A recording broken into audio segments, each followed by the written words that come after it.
Ahojte Košičania, ahojte KVPčkári. Dnes sa nachádzame na jednom z najväčších košických sídlisk, sídlisko Košického vládneho programu, známe aj ako sídlisko KVP. Spoločne si prejdeme jednotlivé investície, ktoré sme realizovali v posledných rokoch a spoločne si ukážeme, ako sme posúvali sídlisko KVP vpred. Poďte sa so mnou prejsť. Hajde! Vítajte na detskom ihrisku Žihadielko. Bolo to v podstate prvé ihrisko svojho druhu, ktoré sme dokázali vyhrať vďaka našej spolupráci ako komunita. Investícia je viac ako 80 000 eur a veľmi sa z neho teším. Je radosť vidieť detičky, ktoré sa na ňom hrajú. Následne sme v roku 2019 robili aj ďalšie investície do detských ihrisk tak, aby sme ich postupne obnovili, aby sme našim deťom dali kvalitný a bezpečný priestor na hry. Detské ihriska vo všeobecnosti sú jednou z našich hlavných priorít. Už v roku 2019 sme investovali viac ako 100 000 eur do toho, aby sme naše ihriska spravili modernejšie a bezpečnejšie.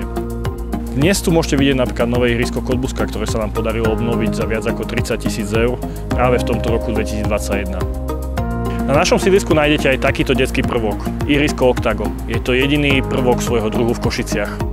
Stále sa vám snažíme prinášať inovácie a rozmýšľame moderne, rozmýšľame inak, prinášame nápady zo zahraničia a snažíme sa ich implementovať u nás na sídlisku. Jednu z prvých vecí, ktorú sme urobili, bolo, že sme obnovili ihrisko na tenis v Drocarovom parku. To sme stihli už v roku 2019. Dnes viete využiť aplikáciu mestskej časti a objednať sa. Ceny sú veľmi výhodné. Niektoré projekty si ale vyžadujú čas. Takým projektom je aj projekt ihriska s umelou trávou v Drocarovom parku. Toto ihrisko je pre nás výnimočné a je výnimočné aj pre Slovensko.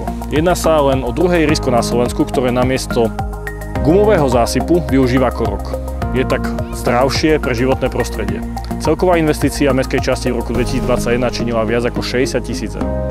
Územie vnútrobloku, ktorý KVPčkári poznajú ako Drocarov park, má obrovský potenciál a my tento potenciál chceme využiť. Aj preto tu rekonštruujeme budovu, ktorá bude slúžiť ako komunitná kaviareň a bude poskytovať základné zázemie pre všetky športové aktivity a pre všetky parkové aktivity. V Drocarovom parku okrem iného pribudú aj nové stromy a hlavne petangové ihrisko pre našich seniorov.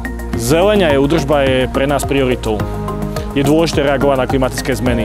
Aj preto sme urobili náhradnú výsadbu na sídlisku a vysadili viac ako 200 stromov za posledné 3 roky. Pribudú aj takéto stromy. Hraby. Počkať, toto je Brestovec. Ale pribudú aj hraby a tie sú symbolom nášho sídliska a nájdete ich v našom erbe. Parkovanie na sídlisku je problém a my si to uvedomujeme. Aj preto sa na tento problém snažíme reagovať výstavbou nových parkovacích miest. Tie nové, ktoré vznikli napríklad na Zombovej ulici, sú už za pomocou technológie ekorastru.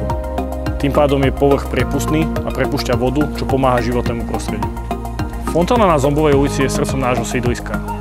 Chceme toto srdce zveladiť a máme pripravený projekt zhruba za 1,5 milióna. Momentálne finalizujeme projekt pre stavebné povolenie a verím, že budeme úspešní v čerpaní eurofondu. Ako ste mohli vidieť zo všetkých týchto príspevkov, sídlisko KVP sa nám darí posúvať vpred. Aj vďaka vašej pomoci, za čo vám veľmi pekne ďakujem. Teraz je ale čas ísť ďalej a to musíme spraviť opäť spoločne.